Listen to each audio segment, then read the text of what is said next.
Tadi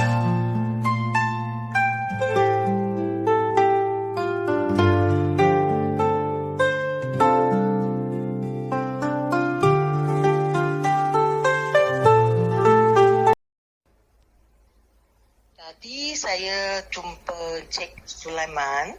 Okey, dia panggil saya, fikir satu barang dalam hati. Lepas tu saya fikir satu barang lah. Dalam tak sampai 1 minit. Lepas tu dia bagi saya tahu apa yang saya fikir.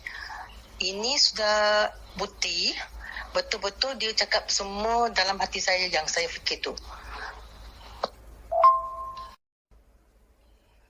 我是来自吉隆坡 KL 的，刚刚我见了 Encik Sulaiman，他给我做一个 testing，他叫我在心中想一个东西，然后不到半分钟，他就可以讲出我心中所想的东西，真的很准 ，very good。